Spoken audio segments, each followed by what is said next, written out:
Welcome back, guys. Angel of the Night 091 here, coming at you with a random Pokemon Sword and Shield Wi-Fi battle. This battle was found on the 2022-2021 battle codes. If you enjoy my videos, be sure to sub, get the alerts, press that like button, and let's get into it.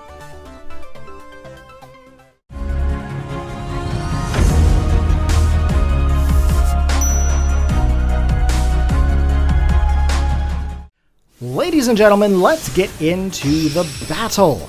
So we are into a battle here with Such. That is the name that came up in Google Translate. Don't shoot me if I'm wrong, but we are up against Such. So we are going to lead off here with our Toxicroak, and Such is going to lead off here with a Whimsicott. Now Whimsicott is a grass fairy type Pokemon, and of course I'm fighting and poison. So I do have a little bit of advantage because of the poison typing, so my thought process is here I'm going to go for the Gunk Shot. Now, normally Whimsicott is going to lead off here with a Tailwind, however, in this battle, we actually see it go for a Stun Spore. Now, Stun Spore, of course, does make contact, paralyzes my Toxicroak, but luckily we're able to get the Gunk Shot into play. So being super effective, it should have knocked it out first turn, however, all Whimsicott have Focus Sash. You do not have Focus Sash on your Whimsicott. I want to know what that set is because I have not seen anything other than the usual. So in comes the Energy Ball here. We're not poisoned, but we're paralyzed, and we're not able to get a attack off here, which is okay because I chose the wrong attack anyways. I should have actually gone for the Sucker Punch like I did here this turn. Now the Sucker Punch, of course, is able to hit the opponent before the opponent is able to do their attack on me. So luckily we got that Whimsicott out of there. Now, in comes an Azumarill. Now, of course, Azumarill is also a fairy type, but it is a water type as well. So the first thing I'm thinking is I have dry skin. I'm going to go for the Gunk Shot.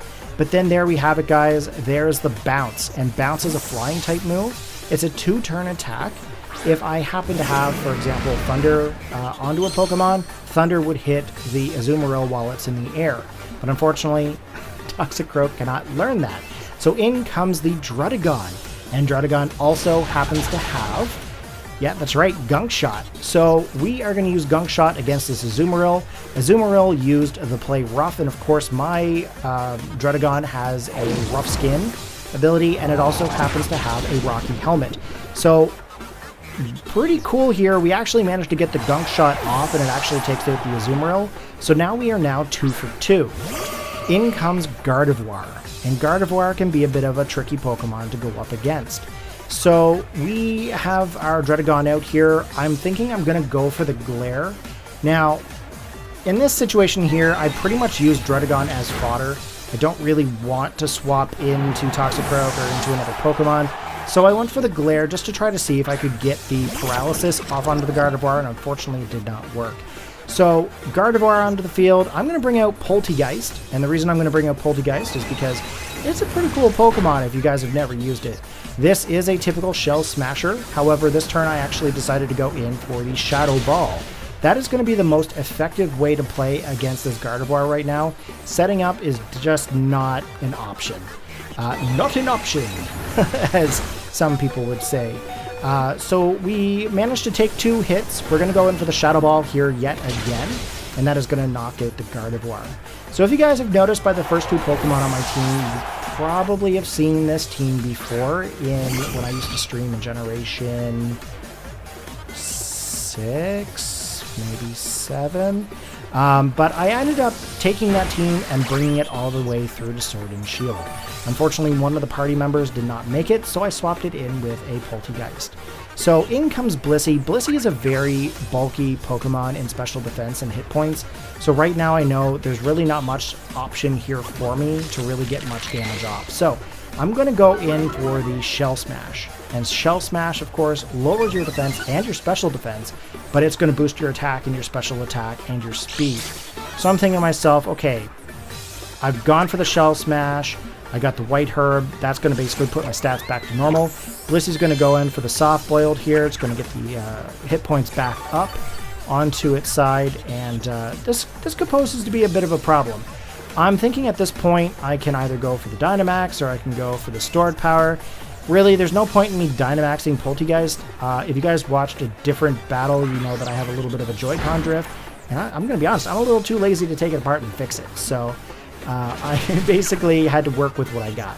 So we went for the stored power. We actually broke the substitute here, which is fantastic. But the Blissey has Ice Beam. Ice Beam. Okay, that's cool. Didn't think about Ice Beam or Flamethrower or anything like that onto it. Usually I see like a Seismic Toss. We're just going to leave it as is. We lost Poltegeist, but we're going to come in with our Toxicroak and go for that Drain Punch. Luckily, we got a critical hit here because we were able to knock it out one turn. So, bye-bye, Blissey. So right now we have 4 Pokemon down on our opponent's side. In comes this one. And I'm going to be honest with you, I can't think of its name, so we're just going to call it a Fluffy Squirrel. Okay, this Fluffy Squirrel is a normal type. I should know its name. I don't remember its name. So we're going to go for the Drain Punch here. Drain Punch, of course, is going to be able to take away some of its health, regain some health back onto Toxicroak. Now, I'm going to be honest with you here. Going against this cheek poaching Pokemon, I screwed up a few times. I'm not going to lie. Exhibit A. Didn't realize it had counter. That's cool.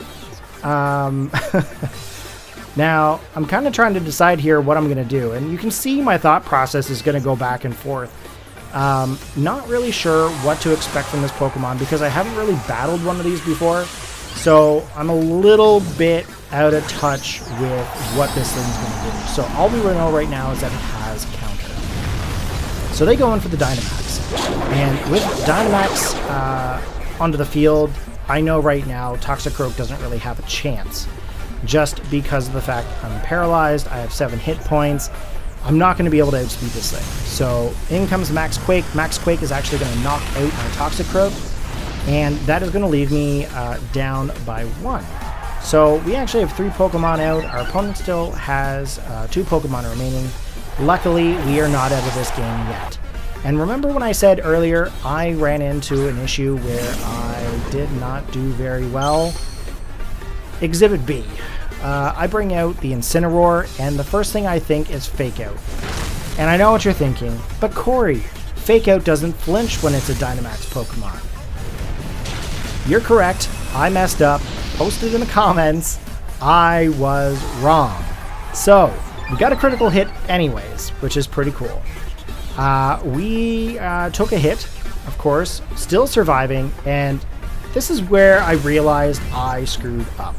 So I went for the Darkest Lariat here, did not do anything at all. However, I was really hoping I'd get some sort of a stab onto it. Didn't really get the opportunity to take it out. So we took another attack, and it's boosted its attack stat. So now I've got Cryogonal. And I'm thinking, okay, I can't really do a whole lot here. However, I'm going to go in for the Confuse Ray. First thing I thought is I'm going to try to confuse this Pokemon, just so that way I can maybe get a little bit of hacks onto it there to kind of weaken and, you know, try to take a little bit of its health away at the same time.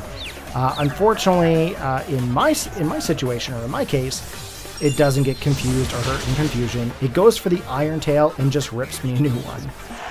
So unfortunately, I'm down. Cryogonal goes back to my team, and all I have left is my Vaporeon. Now, this was a Celebrate Vaporeon from Sword and Shield, not Sword and Shield,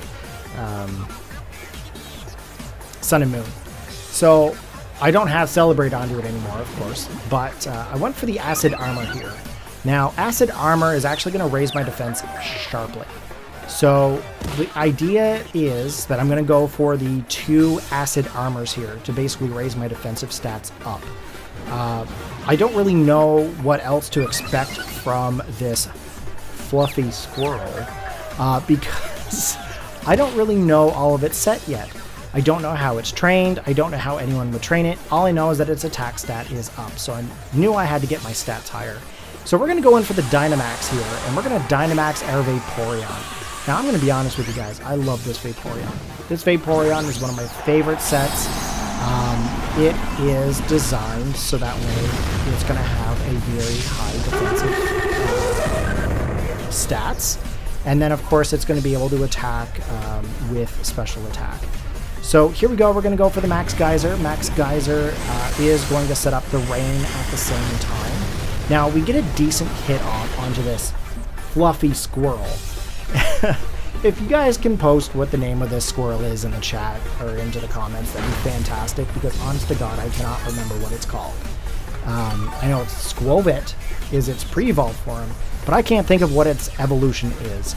So we are going to lock in for another Max Geyser. Max Geyser is, in this situation, going to make contact with the opponent, or in this case, Fluffy Squirrel.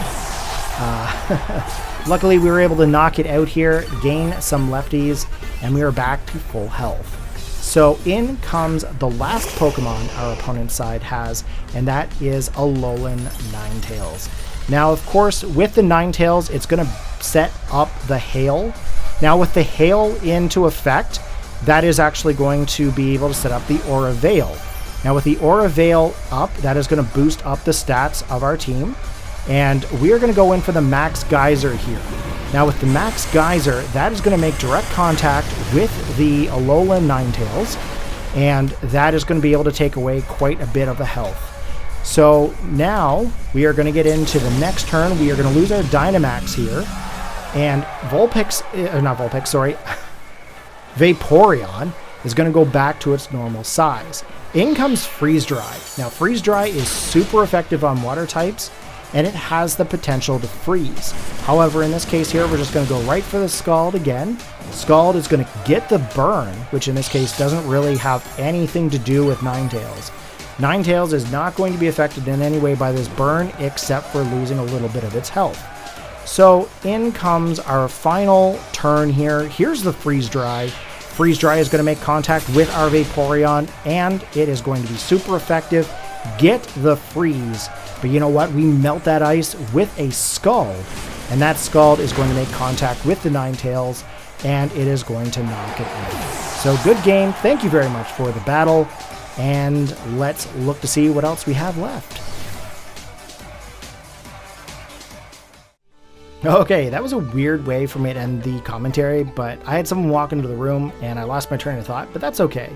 If you enjoyed the video there today, be sure to hit that like button, post your comments, sub to the channel, and then take a look at one of the other videos listed above. Take care, have a good one, and peace out. I don't know why a thumbs up.